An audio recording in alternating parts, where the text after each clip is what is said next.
On est dans un cours de maths, puis il y a un élève qui demande à son prof « Ça donne quoi ça? 10 divisé par 0. » Le prof répond « Ben c'est impossible, parce que c'est impossible, c'est impossible. » L'élève rétorque « Ben pourquoi c'est impossible? » « Ben c'est impossible parce qu'on ne peut pas diviser par 0. » L'élève répond « Mais j'ai déjà lu à un moment donné que ça donnait un nombre divisé par 0, ben infini. Est-ce que c'est vrai, ça? » Là, s'ensuit une très grande discussion interminable sur l'essence de la division par 0. Aujourd'hui, nous allons démystifier le tout de la division par 0.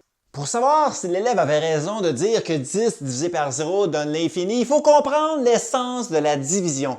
Une division, c'est une répétition de soustraction. En réalité, admettons que je prends un autre exemple. C'est-à-dire, admettons que je prenais l'exemple de prendre 10 divisé par 5. Que donne 10 divisé par 5? Chose très simple, ça donne 2.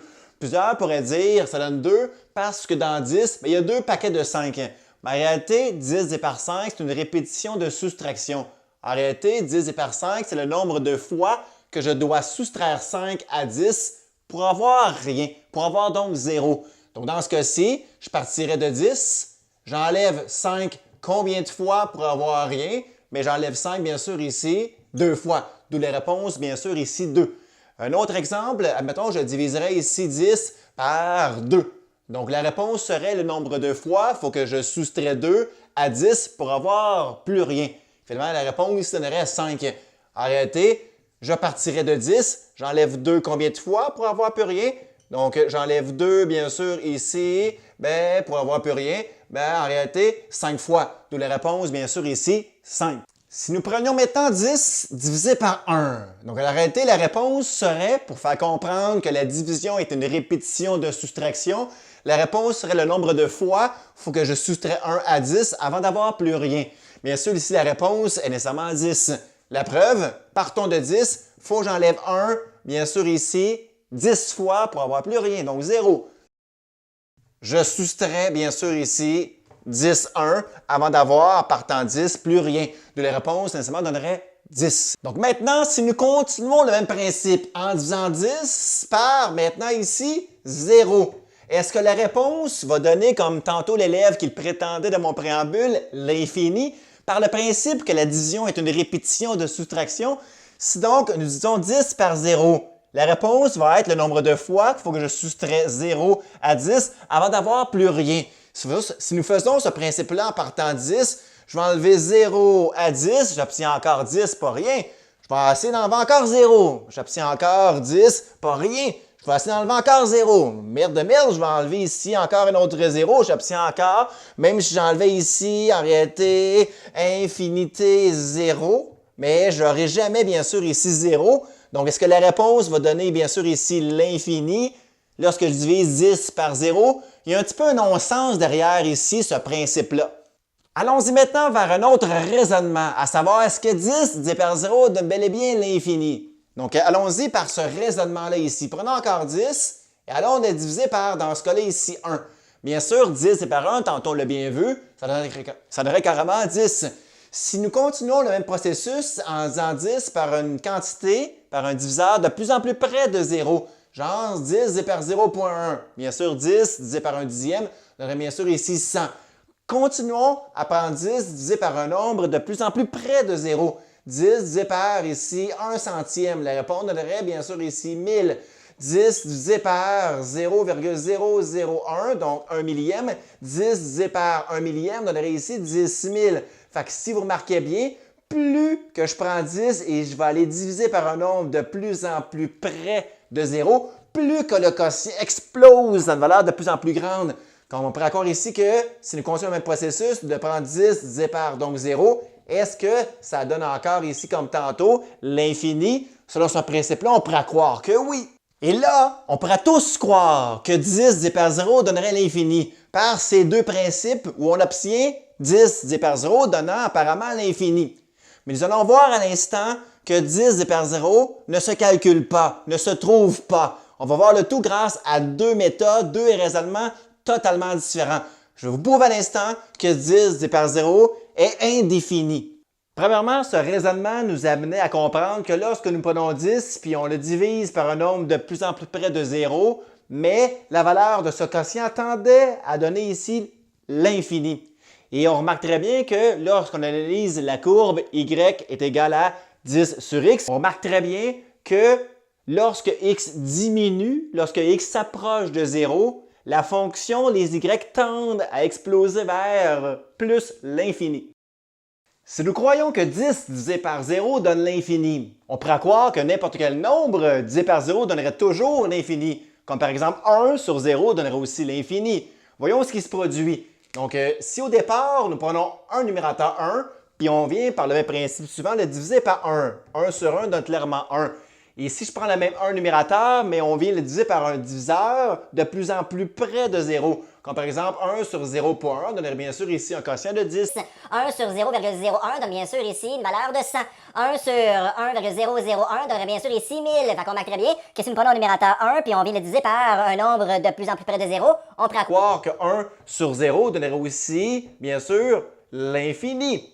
Mais nous allons voir que si nous croyons ceci, nous avons un grave problème. Donc en effet, si nous arrivons aux mêmes conclusions, c'est-à-dire que les deux quotients, autant 10 sur 0 qui donne l'infini, que 1 sur 0 donnant aussi l'infini, c'est qu'on affirme également que 10 sur 0 égale par transposition, chose assez nette, aussi 1 sur 0.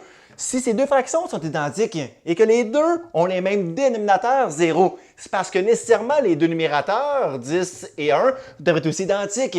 Mais 10 ne peut pas donner 1, chose ridicule. Fait que si 10 n'égale pas 1, ben, les fractions suivantes, 10 sur 0 et 1 sur 0, ne peuvent pas être égales ensemble. C'est-à-dire ici que autant 10 sur 0 que 1 sur 0 ne peut pas égaler, bien sûr, autant l'infini. Donc, on vient marquer assez bien que par cette contradiction-là, que 10 sur 0, autant que 1 sur 0, ne peut pas donner simplement que l'infini uniquement. Donc, on vient de voir que 10 sur 0 ne peut pas égaler l'infini par ce beau raisonnement-là. Mais en réalité, on va le voir également que 10 sur 0 n'égale pas simplement que l'infini par un autre raisonnement. J'efface puis on se retrouve dans quelques secondes. On se souvient tous de la fonction y égale à 10 sur x, que cette fonction-là est appelée une fonction rationnelle, donc une fonction inverse. On remarque très bien que si nous prenons un numérateur comme 10, puis on vient le diviser par ici un x de plus en plus près de 0, on se souvient de la courbe concorde avec ce raisonnement-là. C'est-à-dire que lorsque x s'approche de 0, les y dans la fonction explosent à plus l'infini. Ce qui concorde encore une fois envers ce raisonnement-là. Mais en réalité, il y a un autre bout de fonction qui est lié à la fonction y égale à 10 sur x.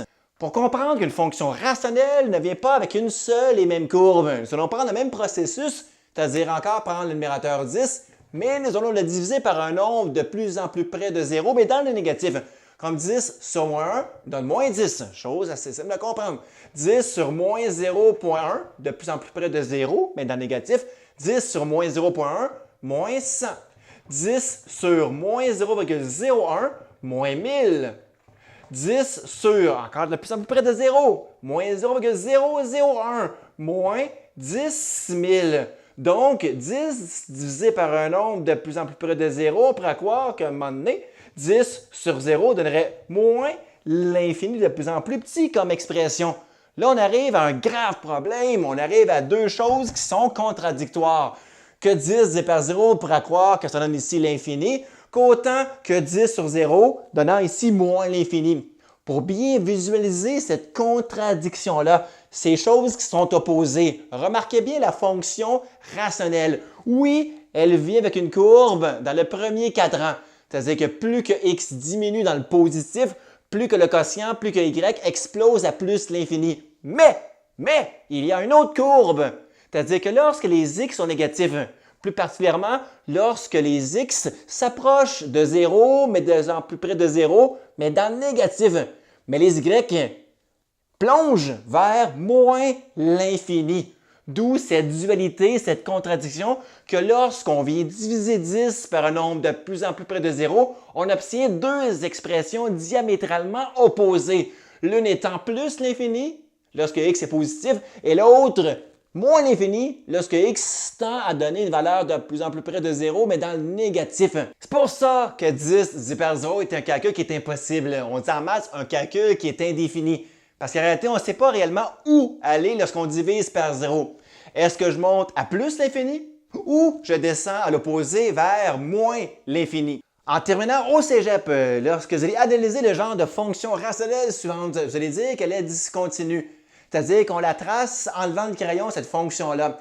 Elle est discontinue en x égale à 0. C'est-à-dire que la limite, quand x tend vers 0, n'existe pas, tel qu'illustré par ce fabuleux symbolisme suivant ici. Cette limite n'existe pas parce que les deux limites aux deux bornes des 0 donnent pas la même réponse. C'est-à-dire que la limite, quand x tend vers 0, mais dans le positif, mais la fonction tend à être plus l'infini. Au même principe, à la limite, lorsque x tend vers 0, mais dans le négatif, la fonction tend à aller vers moins l'infini. D'où elle est discontinue pour la raison suivante. Les deux répondent de ces deux limites lorsque x avoisine 0, mais n'ont pas la même réponse.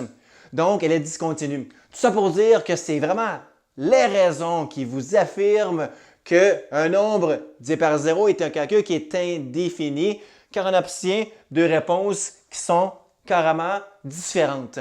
J'espère que vous avez pu bien comprendre le pourquoi, une fois pour toutes, qu'un nombre divisé par 0 mais donne un calcul qui est indéterminé, indéfini.